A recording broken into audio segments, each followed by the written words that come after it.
Ouais, il est potox, c'est Ontox, et bienvenue dans cette nouvelle vidéo consacrée à la critique de l'épisode 36 de The Power. Comme d'habitude, ça va spoiler de partout, donc je vous invite à regarder l'épisode de votre côté dans un premier temps, et ensuite à revenir sur cette vidéo pour qu'on puisse en discuter tous ensemble. Et nous sommes de retour à la cérémonie de la révélation où Marwa a finalement choisi Shona. Donc c'est Shona qui est éliminée et Marwa part en finale. Je te l'avais dit qu'elle allait la choisir. Son argument principal était l'indice de la guitare. Pour rappel, l'indice de la guitare était censé représenter le tatouage que Shona avait derrière l'oreille. Donc c'était bien le tatouage de la guitare. Et je le répète, mais pour moi Shona s'est complètement fait arnaquer sur ce coup-là parce que, tout simplement, les autres indices, ils étaient pas aussi évidents. Je veux dire, là on parle d'un indice qui est directement incrusté à ta peau. Je sais pas si tu te rends compte de la dinguerie que c'est en fait. Alors concernant le premier indice, c'est-à-dire l'indice de Peter Pan, au final il s'est avéré que en fait c'était un petit nom affectif que ses proches, mais vraiment très très proches, lui disaient, ce qui fait que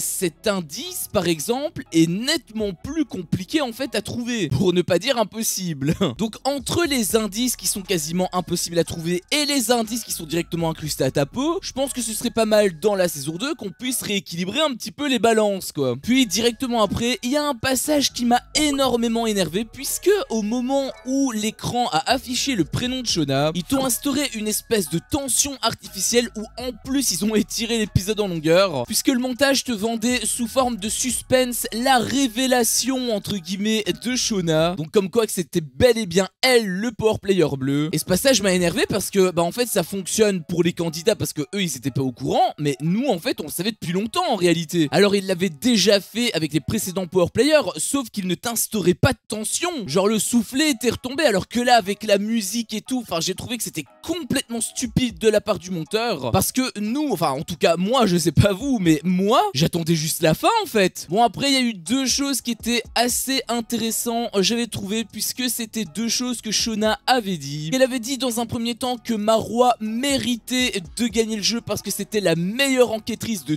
toute la villa. Je suis totalement d'accord avec elle. Et la seconde, c'est que c'est un jeu, il ne faut pas mélanger la réalité avec la télé-réalité. C'est ce que j'arrête pas de dire depuis plusieurs émissions et ça m'a fait extrêmement plaisir qu'elle ait dit ça. Et même de manière générale, la plupart des joueurs dans les précédents jeux l'avaient compris puisqu'ils réagissaient relativement bien. Bon, pas tous, mais la plupart. Donc maintenant que cette première partie de demi-finale a été conclue, on va pouvoir enchaîner avec la partie des verts. Donc on remonte le temps pour avoir leur point de vue. J'avais trouvé que Nicolas avait assez bien joué, même si c'était extrêmement risqué, parce que en fait sa stratégie c'était d'être cache-pistache. C'est-à-dire qu'au moment où il descend les escaliers et que donc il sait qu'il est power player, en fait il le dit ouvertement qu'il est power player, mais en faisant toujours le show habituel, c'est-à-dire que les autres ne savaient pas s'il disait vrai ou s'il mentait. C'était risqué mais c'était quand même bien joué. Et puis on a eu un deuxième passage qui m'a énervé puisque c'était un copier-coller du passage en fait où on voyait Marwa et Gab discuter, se révéler justement leur rôle. Et ce qui m'a énervé, c'est que déjà on a perdu du temps parce qu'ils nous ont remontré encore ces échanges, mais surtout on a absolument rien appris de Gab parce que l'idée c'était justement d'avoir le point de vue de Gab et à la place on a eu le point de vue de Marwa, le même point de vue qu'on a vu lorsque c'était la narration des bleus. Non vraiment cette séquence elle servait absolument à rien et je le sentais à des kilomètres en fait qu'ils allaient faire du copier-coller. J'espérais justement qu'ils le fassent pas, mais au final ils l'ont fait. Je te le dis honnêtement, ça me fait chier. Ensuite on a enchaîné avec Marwa et Gab qui enquêtaient auprès de Nicolas, donc ils lui ont demandé quelle était sa couleur. Bon forcément Nicolas il répond complètement à côté de la plaque, en même temps il a peur. Après il avait quand même fait une petite bourde parce que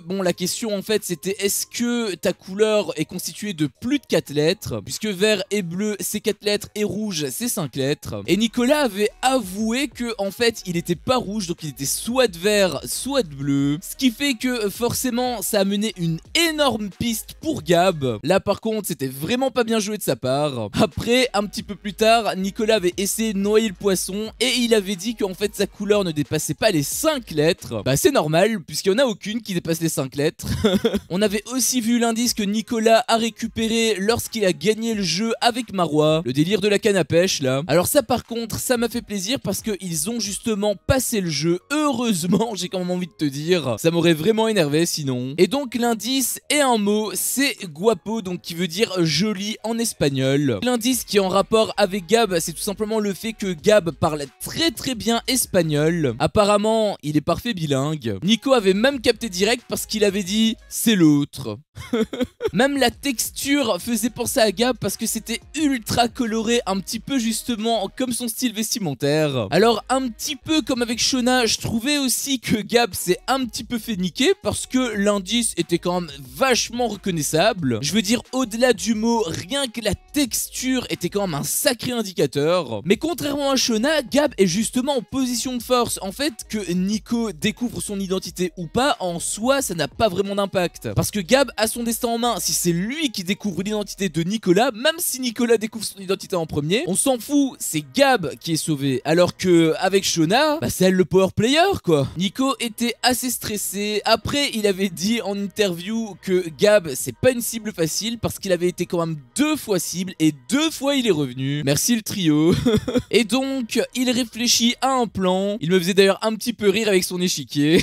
Et il arrive à la conclusion de brouiller les pistes auprès de Gab en faisant justement alliance avec Marois. Étant donné qu'elle veut se venger de Gab, j'avais trouvé que c'était plutôt malin de sa part. Et puis il y a eu un nouveau jeu inédit parce qu'on l'avait pas vu justement lors de la première narration. Et en fait ce jeu est une sorte de question-réponse instaurée par la voix, c'est-à-dire que la voix va poser à chaque personne justement une question. Si cette personne répond juste, dans ce cas-là on passe à la suite et ils font des tournantes jusqu'à ce qu'il ne reste qu'un seul joueur. Donc il n'y a qu'un seul indice qui est distribué cette fois-ci. Et j'avais trouvé que ce jeu était totalement déséquilibré parce que Nico avait quand même des questions assez faciles, même moi j'avais trouvé les réponses, alors que du côté de Gab, ces questions étaient nettement plus compliquées, c'était vraiment du micro-détail où parfois ça se déroulait en quelques secondes. Par exemple, la première question de Nicolas, c'était qu'est-ce qui était écrit sur l'indice caché au fond de la piscine? La réponse était donc terre brûlée, et à côté, Gab devait dire c'était quelle ville où Afida avait fait un clip juste avant de venir. Donc en gros je te la refais, Nico devait répéter justement l'indice terre brûlée, un passage justement qui était resté mais pendant des heures, alors que de l'autre côté tu as Gab qui devait se remémorer un truc qui avait été dit en quelques secondes et comme ça en plus. Pareil avec le deuxième tour, Nico devait dire qui avait fait manger les tripes à Shona, donc c'était Pascal qui était power player à ce moment là, alors que Gab devait se remémorer ce qui décorait le micro d'Afida. Genre comme par hasard, Gab a toutes les questions sur Afida, Afida qui est resté même pas un jour, alors que Nicolas a eu comme par hasard des questions sur Pascal, Pascal avec qui il était en alliance et dans la confidence lorsqu'il était power player. Alors je sais pas si c'était du hasard, mais il faudrait peut-être revoir l'équilibre du jeu en fait. Bon forcément, face à ça, Gab ne pouvait absolument rien faire, donc il a été éliminé. Et au final, on ne sait pas ce que les autres ont eu comme question, mais apparemment ils ont tous répondu à côté, c'est-à-dire que c'est Nicolas qui remporte cet indice. D'ailleurs Nico il m'énervait parce que à sa grande habitude il faisait énormément le malin. En vrai, si les autres questions étaient comme les questions de Gab, il devrait vraiment pas en être fier. Mais avant de découvrir l'indice, il fait part de son plan à Marois qui accepte bien évidemment. Alors c'est vrai que c'était un petit peu dangereux parce que si Marois n'avait pas été dans le sens de Nicolas, Nico aurait déjà été échec et mat. Mais il l'a fait en toute connaissance de cause, sachant pertinemment son désir de vengeance. Donc j'avais trouvé que cette stratégie était plutôt intelligente. Après, s'il arrive à atteindre la finale grâce à elle, il aurait vraiment eu aucun mérite je trouve. Après Nico n'était pas sûr à 100%, du coup il part découvrir le deuxième indice et celui-ci était un peu plus compliqué j'ai trouvé parce que c'était des vignes bordelaises, donc l'indice était tout simplement que Gab venait de Bordeaux. Alors après je dis que c'est pas évident, mais pour Nico il y a aucun doute là-dessus et donc il met à exécution son plan, il manipule totalement Gab. Gab malheureusement n'y voit que du feu. En gros il disait que Kumba lui avait un petit peu révélé sa couleur en lui indiquant un vêtement vert, donc pour lui mener sur la piste que c'est Kumba Kumba, le power player vert. Et Gab avait plongé les deux pieds dedans, il a même pas discuté avec Kumba. C'était assez naïf de sa part, j'avais trouvé. Et c'est à ce moment-là que j'ai pris un petit peu de recul et que je me suis dit, mais attends, il y a un truc qui cloche. En effet, normalement, on est censé avoir les deux points de vue, c'est-à-dire le point de vue de Nicolas, mais également le point de vue de Gab. Sauf que la plupart du temps, dans cet épisode, on n'avait que des interviews de Nicolas. Nicolas, en plus, qui était, comme à sa grande habitude, ultra impétueux, ultra imbu de lui-même. Et du coup, là, je me suis posé une question. Est-ce qu'on ne voit pas les interviews de Gab parce qu'il est complètement à côté de la plaque et du coup, ça niquerait tout suspense? Ou est-ce que le monteur veut nous faire croire que c'est Nico qui va s'en sortir alors qu'en réalité c'est tout l'inverse? Honnêtement, j'en sais strictement rien. J'aurais quand même mis une grosse pièce sur le fait que Nico atteigne la finale, surtout si Marois l'aide derrière. Mais vu comment le montage est tourné et surtout qu'on n'a aucune interview de Gab, je commence à me poser de sacrées questions. Bref, s'ensuit le dernier dîner et avant, Gab me faisait un petit peu de la peine parce que justement ils étaient en train de se préparer et t'avais Marois qui l'avait rejoint pour le manipuler. Bon, en réalité, elle en avait pas vraiment besoin. Mais ça m'avait quand même fait un petit peu de la peine parce qu'on sentait vraiment que Gab avait 100% confiance en Marois alors que en fait, elle en a absolument rien à foutre de lui. Je trouvais ça un peu triste, perso. Et ensuite, on a eu un passage inédit puisque en fait, le power player rouge pouvait offrir un cadeau à tout le monde. Donc Marois a eu un spray pour mettre dans sa bouche, genre c'était une sorte de parfum buccal si tu veux. C'était d'ailleurs assez drôle puisque Marois faisait même preuve de beaucoup d'autodérision en disant en interview que en effet c'est vrai qu'elle puait de la gueule. Avec une femme comme ça, j'ai quand même du mal à y croire. Hein. A noter aussi qu'on a vu le cadeau de Marois alors que ça n'avait aucun intérêt par rapport à l'histoire des vers. Et pour Gab, son cadeau était extrêmement méchant, j'avais trouvé, parce que c'était une plante verte. Alors si t'as pas compris la signification de ce cadeau, c'est pour dire que justement Gab est une plante verte, genre il sert absolument à rien. Là, je suis vraiment pas d'accord avec Eddie. Alors tu te doutes pourquoi Eddie avait fait ce cadeau là à Gab, c'est parce qu'il l'a en travers de la gorge sur le fait que Gab voulait l'éliminer. Et j'ai trouvé que c'était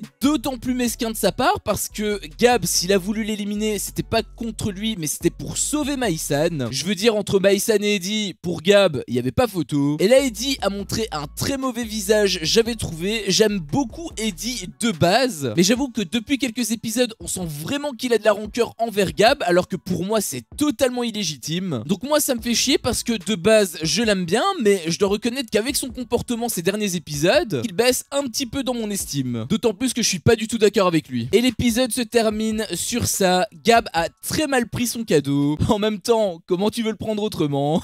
Bref, c'était mon avis sur cet épisode. Un épisode que j'ai trouvé plutôt ok, honnêtement. Le début était la partie la plus intéressante, étant donné que c'était la conclusion des Bleus. Il y a quand même quelques passages que j'ai pas du tout aimé, notamment quand ça s'étire en longueur pour rien, notamment au coup du faux suspense, alors qu'on savait que c'était Shonal Power Player, et surtout le copier-coller qu'on a eu entre Marois et Gab, où ça nous a littéralement rien apporté. Ce passage, c'était vraiment la définition du meublage. Mais on a eu quand même quelques petits passages inédits, notamment le jeu avec les questions. Alors j'ai trouvé que c'était vraiment déséquilibré, mais bon, au moins c'était divertissant. Et aussi le passage des cadeaux où Eddie a été très méchant, j'avais trouvé. Alors l'épisode était quand même très centré sur Nicolas, alors que justement avec l'histoire des Bleus, c'était quand même assez éclectique. On avait autant le point de vue de Marois que le point de vue de Shona. Pourquoi est-ce que Gab a aussi peu de temps de parole? Est-ce que c'est parce qu'il est totalement à côté de la plaque, ou est-ce que au contraire c'est pour nous faire un effet inverse, genre nous faire croire que c'est Nico qui est en finale alors qu'en fait pas du tout? N'hésite pas toi à me faire part de ton avis dans les commentaires, mais en tout cas j'ai hâte de découvrir l'épisode de demain en espérant avoir la conclusion. Sur ce, cette vidéo s'achève ici. Si mon contenu te plaît, fais-le moi savoir en me laissant un énorme pouce bleu. À chaque fois que je vois ça, je vois que mon contenu plaît et donc moi ça me motive à continuer. Si t'es pas encore un peu tox, qu'est-ce que tu attends pour me défoncer ce gros bouton rouge? N'hésite pas à activer la cloche pour ne rien louper et je te dis à la prochaine pour une prochaine vidéo. Ciao.